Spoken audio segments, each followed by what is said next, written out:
So 25 years old, don't worry. Any mistake is an income, is a wonderful revenue for you. So I told myself and told my young people, before 20 years old, be a good student. When you do entrepreneur, just learn some experience. Before 30 years old, follow somebody. Go to a small company. Normally in a big company, it is good to learn processing. You are a part of a big machine. But when you go to a small company, you learn the passion, you learn the dreams. You learn how to do a lot of things at one time. So before 30 years old, it's not which company you go, it's which boss you follow. It's very important. A good boss teaches you differently. And from 30 to 40 years old, you have to think very clearly, you're working for yourself if you really want to be an entrepreneur. When you're 40 to 50 years old, you have to do all the things that you are good at. Don't try to jump into the new area. It's too late. You may be successful, but the rate of dying is too big. So 40 to 50, think about how can focus on things that you are good at. But when you are 50 to 60 years old, work for the young people. Because young people can do better than you.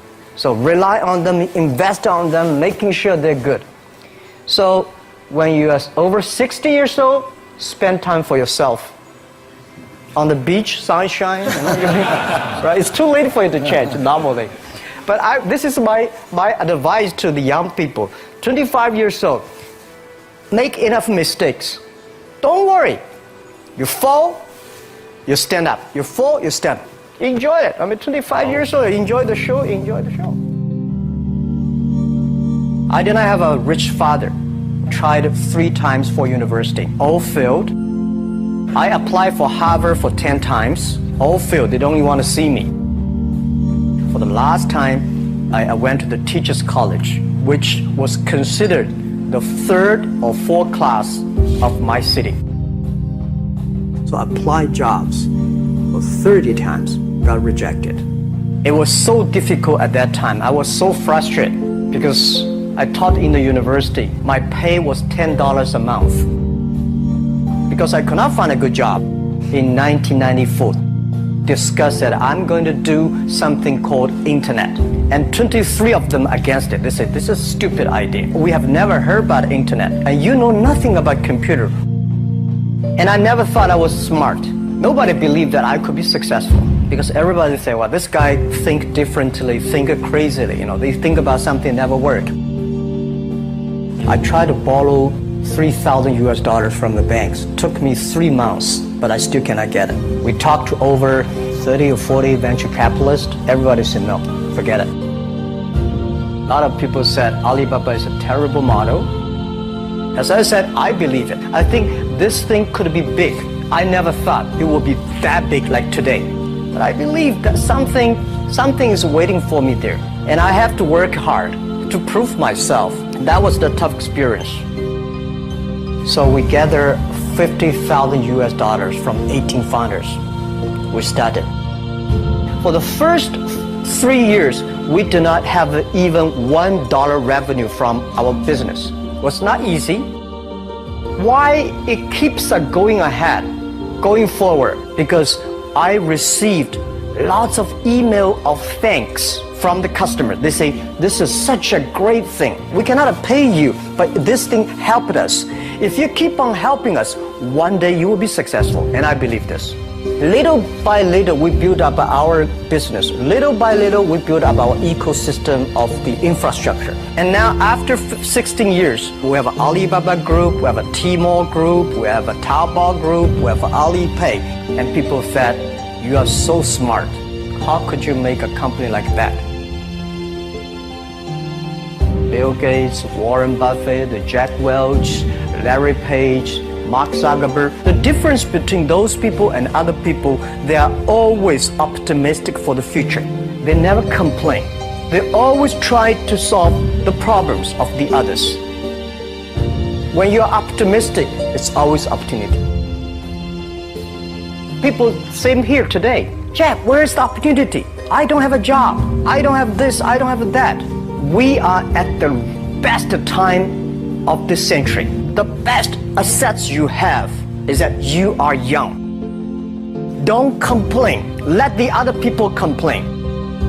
The opportunity always lies where people complain. Think about how you can make things different. Is there anything I can do that make the difference? And then when you think about this, start to do it. I saw a lot of people, young people, have fantastic ideas every evening. But in the morning, they go to the office same again. Being an entrepreneur, you have to do the things before the other people do. You have to wake up before the other people wake up. You have to be more brave than the others. Use your instinct. Everything you do is to the need of the customer.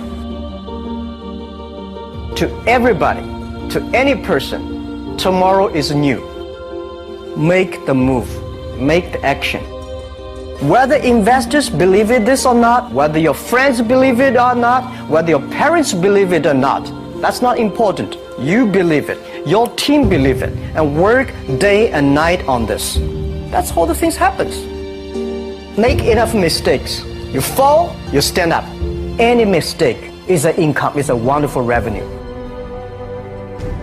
Don't worry about the money. Money follow the people. People should follow the dreams. If you have a dream, just to go ahead. I think nobody can conquer the world. We only can serve the world. Either work for the others or work for yourself. And I choose the way, work for myself. Working for myself, that means working for the society. If you really want to work for yourself, think about the others. Because only when the other people are successful, when the other people are happy, you will be successful, you will be happy. I think today people worry a lot about the world, about the economy, China, economy in the world. But I'm very optimistic. When people start to worry, that is the opportunity is. I worry about the blood testing, and she created good things. And I think great innovations, great companies always happen in the tough times. Life's like the music. You have up, you have a down, you have a long, you have a short notes. And I like your American movie. Life is like a box of chocolate. You never know what you're going to get, right? So I'm pretty optimistic. The opportunity in the future for equality is huge, because in the last century, the IT is for big companies. The globalization is for big companies. But now with the technology, we can serve those 80% of the companies that never been served. We can serve the 80% of the young people that have never been served. Technology for internet is so cheap, so easy to use. One of the reasons why we grow in China e-commerce so fast, much faster than the USA, because our infrastructure of commerce in China was too bad. When it is too bad, something happens and goes.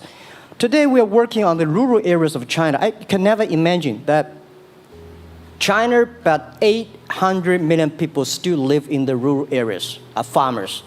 And there are about close to 200 million people. Their income is less than $1 per day. And before the internet, it's impossible for these guys to reach the PC because it's so difficult. Even people like me, I don't know how to use a PC. But now 80% of the farmers, those people using mobile phones. When I have the mobile phones, the internet, the data, things change a lot. So I'm excited about the future. People always worry. I love the young kids sitting there and talking about the dream, the hopes, because if they have the hope, we have the hope. That's what I believe. And let's just take what you do. And I've loved every description I've ever heard about how you serve people, and your story about the bamboo farmers and your wife and her friends. It was fabulous. But where's this going? What are you going to do? What are your plans to maximize the use that people in remote rural areas of China can make of their cell phones besides ordering your products? How are you going to get it? Are you going to get them in the banking system through cell phones? How? Well, we never know that we can grow so fast. In the past 5 months, we covered 4,500 villages.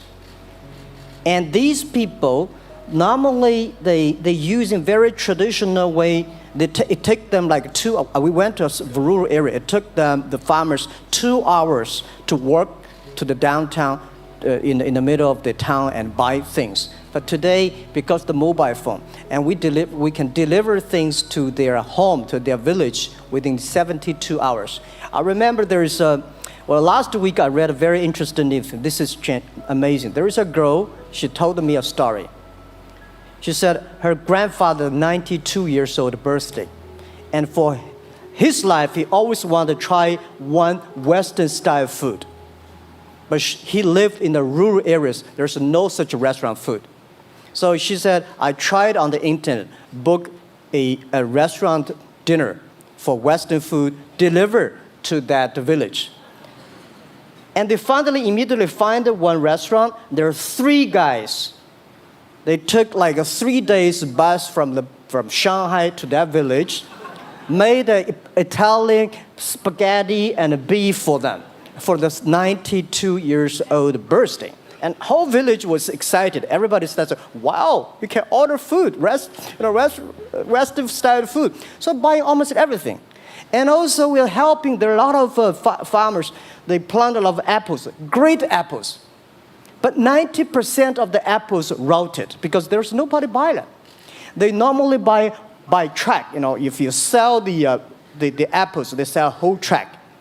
And using the traditional way, they can sell by whole basket of the apples. But now, because of the internet, they sell by one. Each apple, they sell $1. Or 1 RMB or 2 RMB for each. So the farmers see using internet, they can buy and sell using the mobile phone. That changed their lives. And I think it's exciting. And people need examples when they see, my neighbor made money through online to selling things. My neighbor buy much interesting things online. People start to learn. And more people start to buy the mobile phones.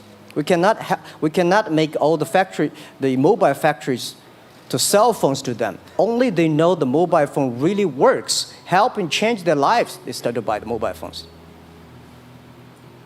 Just one more question. And then, do you think this will make the current problems like the current problem in China less likely? That is, if we'll have more market information and the market will drive where the investment goes instead of the government trying to make judgments about, I better build another housing development or office development here, there, or yonder, and you wind up with a bubble. If it comes from the bottom up, is it more likely that fewer bad things will happen? Yeah, I think last week I was in Seattle discussing about the China economy. I think you American people worry too much about the China economy. Well, you see, every time when you start to worry about China goes better.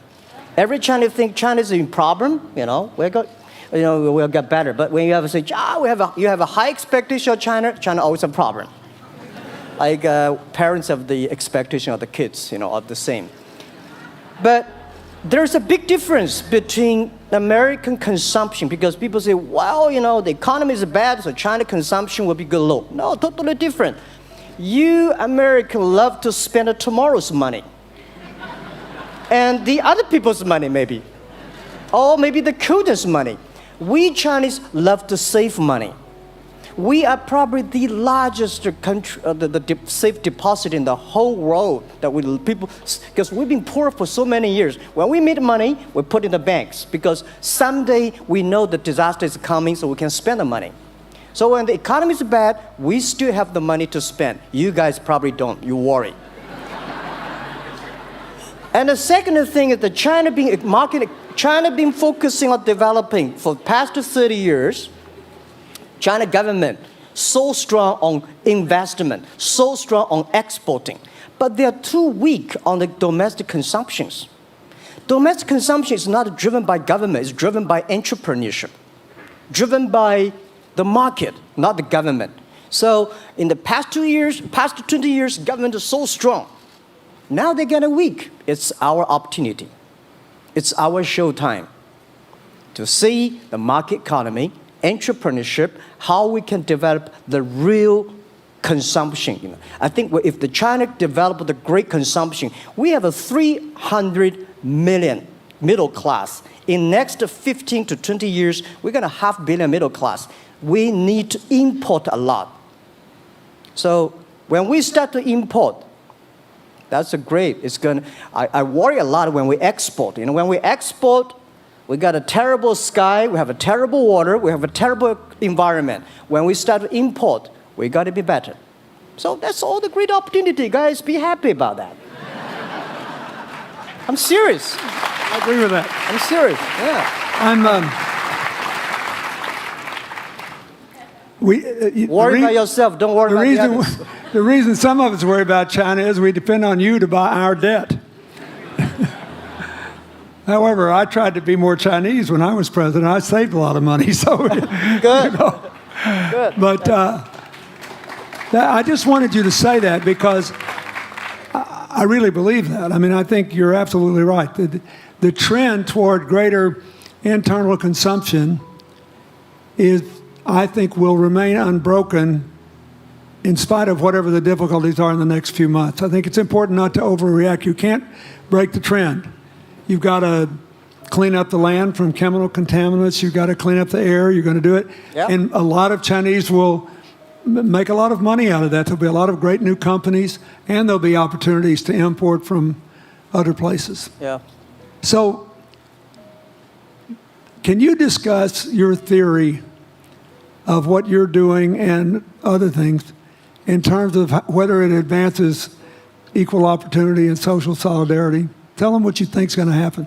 And what other kinds of, when your opening remarks, you just said technology is going to be active in this way in other areas of the economy. What do you think the next big opportunities are? But first, tell them just in 2 sentences what you're doing, because Jack and I know, and we haven't been clear enough. Explain it, and explain how you think that advances social solidarity and equality of opportunity. Well, our work is in the belief that access to health information is a basic human right. And that lab information, particularly because lab data drives 70% of clinical decisions, needs to be accessible to people before they're sick. So if you look at the word diagnose in the dictionary today, it says to determine the presence of disease from symptoms, which means by definition, we're determining that people are sick once a disease has already progressed. And our work is in being able to make lab testing accessible to people in time for therapy to be effected, and to do that in a way in which every person, irrespective of their insurance status, irrespective of where they live, can afford the ability to get a test done. So that means, in our case, we've invested the last 12 years in now developing hundreds of tests, many of which are less than $10. So $2 tests in the United States. And I think one of the amazing things about this country is that we have such an incredible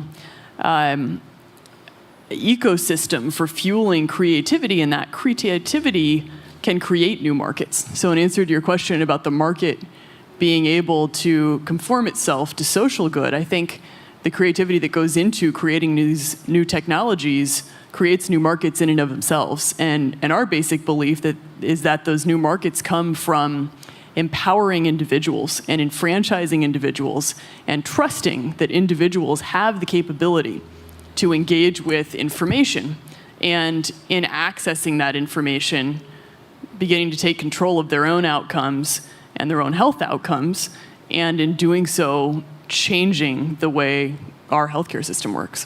Think what this could mean for rural China, for rural India, for Native American reservations in America, for the Mississippi Delta, for the remote areas of where all the jobs were lost from coal. You're all of a sudden giving people information. And one of the most important things I think we did in my second term as president in the healthcare front, was develop this diabetes self-care program. And all of a sudden, Jack's company could be delivering the means to self-care based on your test. I mean, I think that this is a very big deal. We all want to live as long and as well as we can. And Craig Venner was here. We were joking about whether we'd make it to 100. But in the meanwhile, you want to keep people healthy. And if they're sick, you want to intervene early, not late. Yeah. Well, and if you look at, the ability to engage with this information, we have a $4 trillion healthcare problem in this country. 20% of it is type 2 diabetes, which is reversible. And we have 90 million Americans who do not know they are pre-diabetic. But access to information and the ability to engage with that information is the foundation for being able to change those outcomes and cost, right? One more fact, and then I want to call on Jack. You founded this company 12 years ago, right? Yeah. Tell them how old you were. I was 19. Yeah. So, don't worry about the future. We're in good hands. So, I was thinking about 19, where I am. 19, I've not passed the examination for university yet. I failed 3 times, but I think it worked out. I'm not good at schooling. Well, yeah, that's why I give confidence to a lot of young people in China. If Jack Ma can be successful, 80% of the people can be successful. People like her, we're jealous. Well, equality, I would like to make a little bit technology helping, because yesterday I was joining the UN Women Conference about gender equality. And I think the first technology revolution happened 200 years ago in the UK, released the human body, the arm, stronger. The second technology revolution in the USA for energy, you can last long. But this technology revolution release the brain. So this century is not a competition who is stronger, whose muscle is stronger. It's who is smarter, who is soft, who can listen. It's the challenge of wisdom. So man and woman are equal. On the internet, you can never see he's a woman or a man. And on the internet, women can serve much better than men on the internet. And a man talking about a business, talking about numbers, competition, they make business very cold. Women, they make business very cozy, lifestyle, and interesting. 50%, more than 50% of our shop owners, more than 5 million shop owners are women. And people love that. I mean, this is a great thing. I see that this century, we see more and more women leaders, on the state leaders, the presidents. In the future, we're going to General Secretary of the United Nations should be a woman leader. And this is the great century for equality. And I feel excited about that. Let me ask you, we're almost out of time, but one of the things that we haven't talked enough about here, and not just here, but generally, is whether the leapfrogging we saw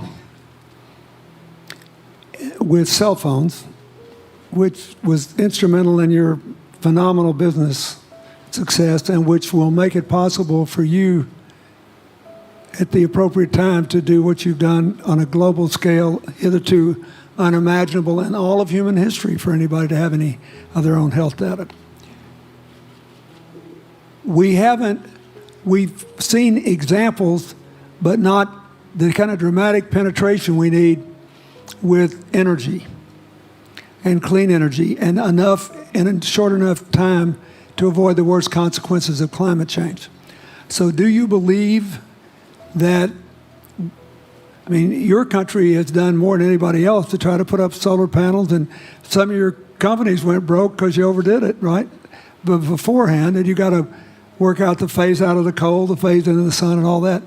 Meanwhile, Africa, which is growing like crazy because of the cell phone in no small measure, and has 6 of the fastest growing countries in the world, still has vast swaths of its land totally dark at night. Do you believe that it's possible for us to scale up with distributed solar power rather than centralized as quick as we did with the cell phone? And if so, and if that were your business, if you had to quit what you're doing today and start there, how would you do it? And how would you do it? Lady first, I know that. I'm such a huge believer in technology, and I think especially right now, we're at an incredible time in terms of new technology and the ability to apply technology in a scalable way towards solving some of these problems. So I would look at it in the context of some of the renewable solutions that we already have, and in the context of empowering, connecting individuals with access to those solutions, and in the context of creating markets around them. I think that there's real opportunity to actually create an ecosystem in which people can financially benefit from these solutions, and I think that's going to drive an adoption. I think in developing economies, there's a revenue stream associated with that, and the more we can turn even already some of the technologies that we have into markets, the more that we can fuel, I believe, local growth and individual engagement in beginning to adopt some of these solutions. Just related to that, Jack, you answer it, and then I'll ask you one final question. Yeah, I am a strong believer that technology can make world much better, because people say China economy is getting slower. I'm happy about the 7%, even 5%. Even 5% of the GDP of the number of China, of the second largest economy, is big enough. But you don't expect China keep on growing 11%. Because like one human body, when you are 1.8 meters tall, you cannot keep on like a 10% grow every year. You have to grow the quality, your mind, the wisdom. So I think China needs new technology to solve these problems, and which today the data, the clean technology, all these things that China is supposed to do, if we keep on the tradition, the old ways, we'll go nowhere. This is why I feel excited, because people ask me, what is your dream now? Because I never thought I would be today. I can sit here talking to president. I'm like a guy, on the street, and like failed 3 times for university, 5 times for high key schools. I applied for 10 times in Harvard school, all rejected.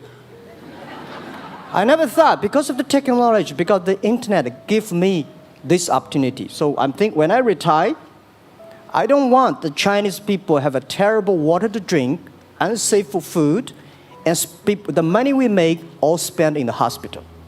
That's disaster. So how we can using the technology to enable young people, the great chance of this world, don't worry about it. We got 1.4 billion people who were born in 1980s. They are the people of the internet times. They are going to have new ways to solve the world problems. The things you are worried about today, they can solve it. And human beings have these kind of worries for centuries. And young people can always solve it. And today, when you have a right direction, clean energy, the climate change, all these issues, they will be solved, and these are the great opportunities ahead of us. Anything else? I agree with that. I think the more we can enfranchise people, the more we can create ecosystems in which individuals are empowered, the more we give rights to individuals to be able to build businesses, to be able to pursue the economic benefit of technologies, the more you see these markets change. Before they leave the stage, I want you to look at them. And I want you to think about the time we have had to spend here dealing with the refugee problems in Syria and Lebanon. Stand up, Elias. This is my friend Elias Bousab. He is the education minister in Lebanon. He's got to educate all these kids. And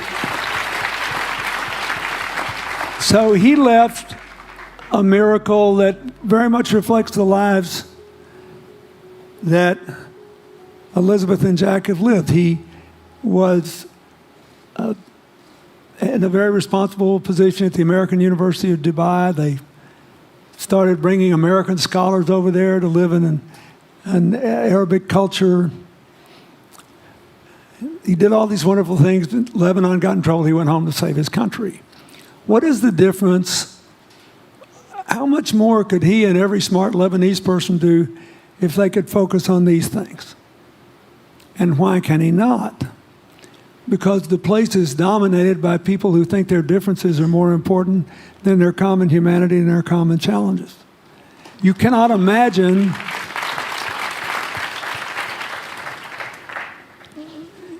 Jack Ma's proud of being Chinese. I like that. He never hid it. He's happy about it. I'm proud to be a global citizen too. Yeah. Yeah. And I imagine Elizabeth's proud to be a blonde-haired, blue-eyed American techno whiz from Northern California. Yes. But they don't, not a word either one of them has said has defined the meaning of their lives or the direction of their work with negative reference to someone else. My friend Dikembe Mutombo, stand up. No, you don't have to stand up. It'll hurt you too much. You're an old man. My 7'2" tall friend was just inducted into the National Basketball Association Hall of Fame. And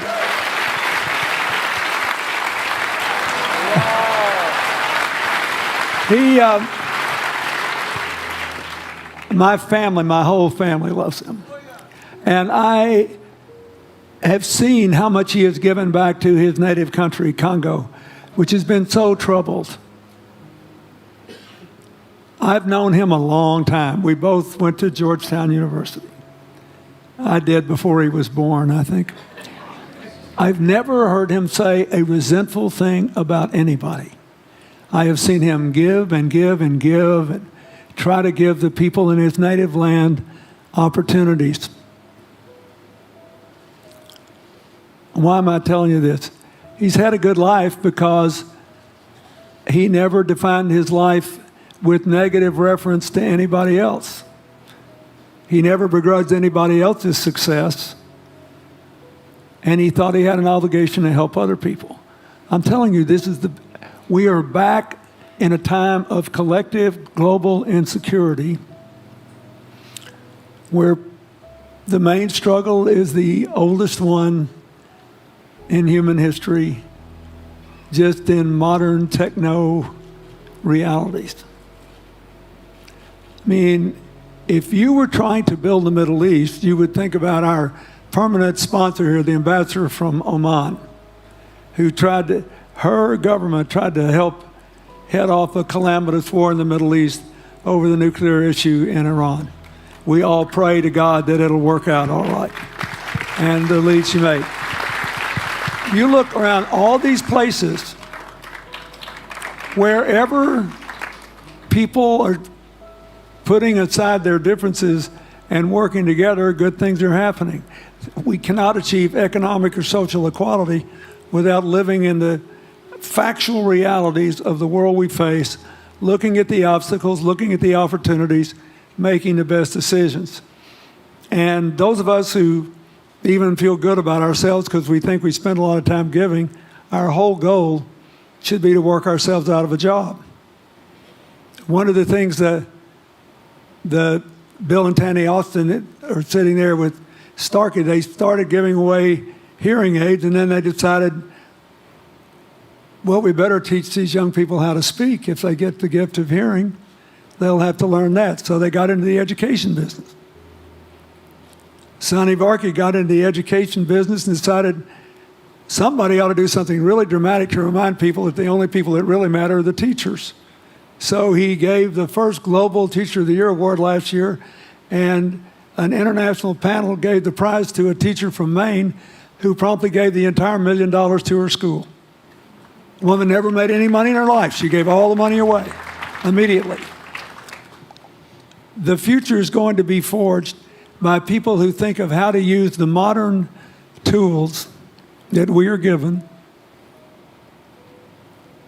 as Elizabeth and Jack have, to create opportunity through empowerment.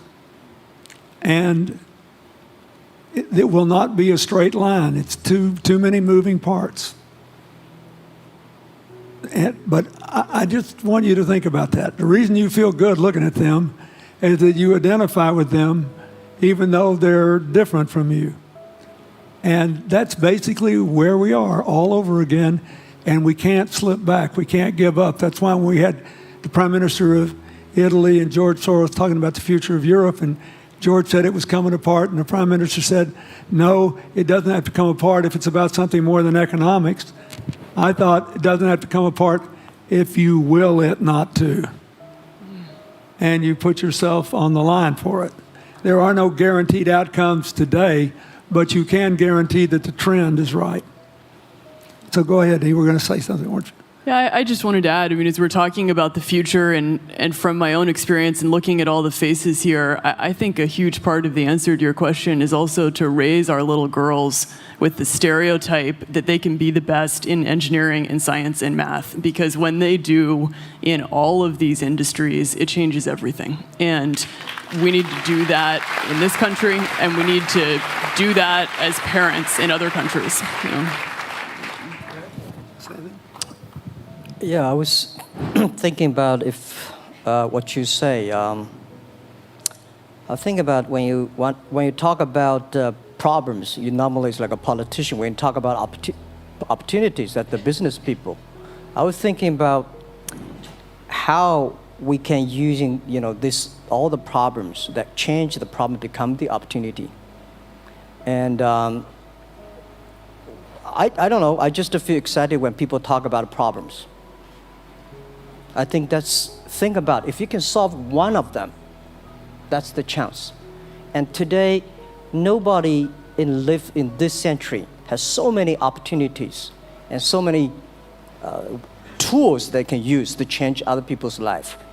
And I think in the last century, which I call the IT time, this century is called the DT time, data technology. IT is to empower yourself, make yourself strong. DT is to empower the others. When you empower the others, you empower your future, yourself. So when I listen to you talk, I agree, and I think that's why we were born in this century. That's why how we can use the internet to help more people. Let's give him a hand. Thank you.